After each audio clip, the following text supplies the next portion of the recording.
नमस्कार रसिक हो.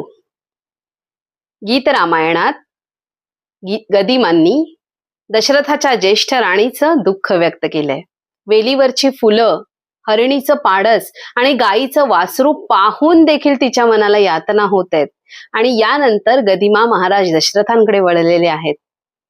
दशरथांसाठी सुद्धा निपुत्रिकतेचं दुःख तितकंच मोठं आहे आणि म्हणूनच भाग्याची पहिली चाहूल लागल्यानंतर ते आपल्या ज्येष्ठ राणीच्या महालात आलेले आहेत आणि तिला म्हणतायत, उदास का तू आवर वेडे नयनातील पाणी, लाडके कौसल्ये राणी.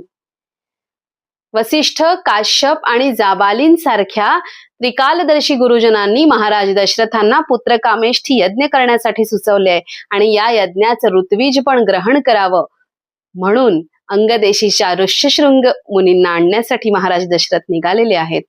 आणि या क्षणी आतापर्यंत भोगलेल्या यातना आणि येणाऱ्या सुखाची चाहूल याचा अचूक मेळ दशरथांच्या तोंडी गदिमांनी घातलेला आहे. ते म्हणतात, सरयू तीरी यज्ञ करू गे, मुक्त करांनी दान करू, शेवटचा हा यत्न करू गे. आतापर्यंत इतके प्रयत्न केले, हा शेवटचा प्रयत्न असणार आहे. का?